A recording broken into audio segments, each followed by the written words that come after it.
A big-time NRA name is now suing the NRA, accusing them of breaching her contract and smearing her reputation. But now she's also claiming that Brady offered the NRA $5 million to force her to retire. And as icing on the cake, the Citizens Committee for the Right to Keep and Bear Arms is calling on the IRS to investigate.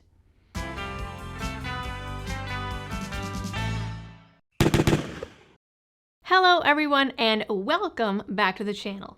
45-year NRA veteran and female face of the NRA, Marion Hammer, suing the group has been floating around on my to-do list as a possible story to cover, as her allegations against the gun group were pretty interesting. She was a huge part of the Florida gun rights scene and held a lot of weight in the political sphere despite not being an elected official. She is, for example, credited with Florida's 2005 Stand Your Ground law and helped to develop the Eddie Eagle gun safe program in the 80s. She was also the first female president from 1995 to 1998. But now, this story moved right up to the top of the list with a press release making new claims that Brady tried to pay the NRA $5 million to force Hammer out, and that initially Wayne LaPierre had accepted. And if you've been following my coverage of the NRA and their antics over the years, this comes more as another nail in the coffin rather than any real surprise. But before I get into the details here, this video is brought to you with the help of Blackout Coffee Company. Blackout is a Florida-based coffee roaster that has strong roots in supporting Second Amendment rights and traditional values. They support channels like mine and have dedicated partner roasts that raise money for real gun rights organizations like the GOA, FPC, and even the Second Amendment Foundation. So to get a cup of coffee, tea, or hot chocolate that you can be proud of and maybe check out their new instant coffee as well as help out the channel, go to blackoutcoffee.com/LibertyDoll, and as a bonus, you can use code LibertyDoll for a one-time 20% discount. Now, I will say that some of the headlines on this are playing semantics a little bit and arguing some nuance that may or may not actually be there. So I'm going to give you the facts that we have starting back at the lawsuit so that we can then go into these new claims. I think that it's really important context for some of the stuff that's being said here. Now, Hammer's 22-page federal complaint was filed earlier this month and states, now after giving the fruits of her life's labor to the NRA, she has been abandoned by the very association she's so fearlessly defended. Instead of honoring its commitments to her, the NRA has turned its back upon its namesake woman of distinction, breached its final contract with her, and attempted to smear her impeccable reputation. Most recently, in continuation of its retaliatory campaign, the NRA is actively seeking to remove Marion Hammer from the NRA's Executive Council and extinguish her membership in the NRA as if she never existed. Hammer also says that despite this, the NRA has continued to illegally use her name, image, and likeness to continue to try and recruit women and solicit donations under intentionally false pretenses. For this, she is seeking a jury trial for damages of $75,000 plus attorney's fees. Now here is where things start to get juicy. She says that in December of 2017, she signed a one-year contract with the NRA, basically saying that she would work exclusively with them and couldn't lobby with or on behalf of anyone else. Then, in 2018, before the contract was up, she got a call from an attorney representing the Brady gun control group. She claims that they flat out offered her $5 million to retire and stop defending the Second Amendment. So here is where you can argue some semantics and nuance with the headlines. Yes, Marion Hammer was part of the NRA, and so technically you could say that maybe they called up the NRA to offer the NRA money for her to retire, but they actually called her up directly.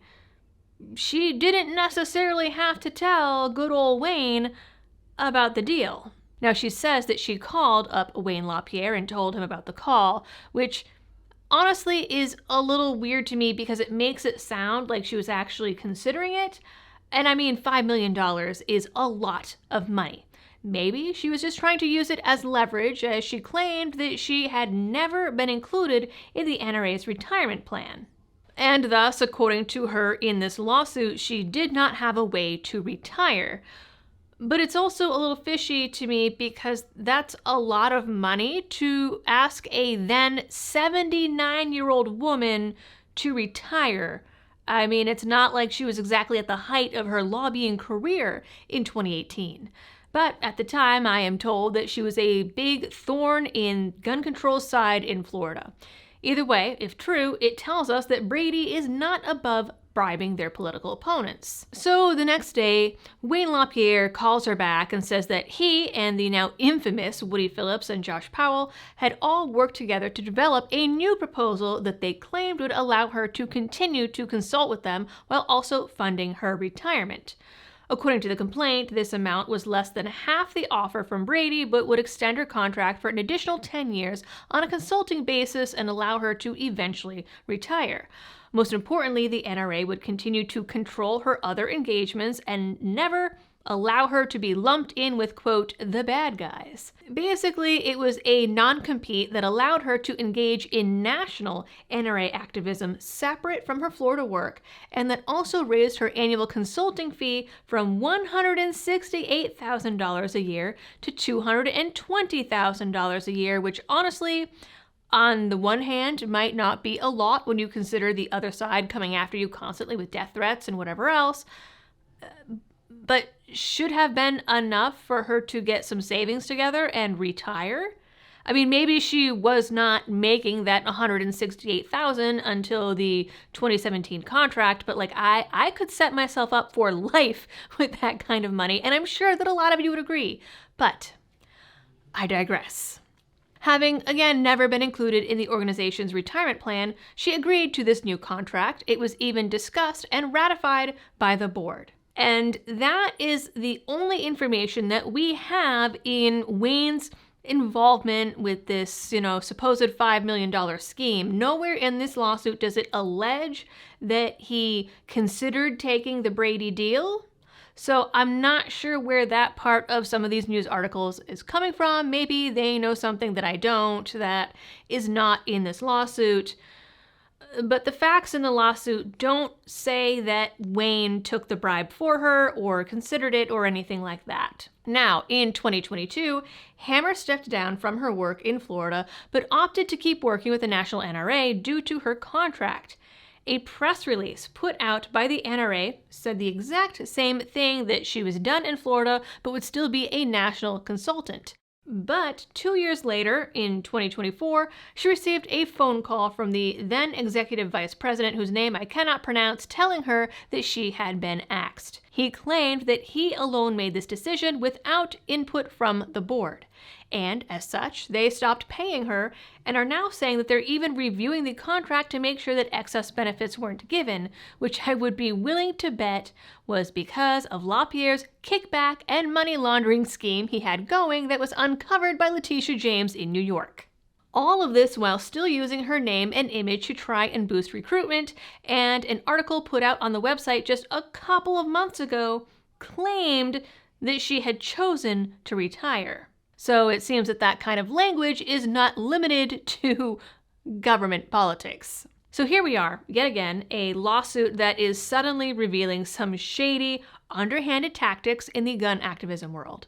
We have the NRA doing some shady crap and claims of Brady trying to bribe opponents into stopping their activism. And if they truly did make this offer, I'm sure that it wasn't the first offer they've ever made and won't be the last. Now, flash forward to yesterday, and we have this press release from the CCRKBA.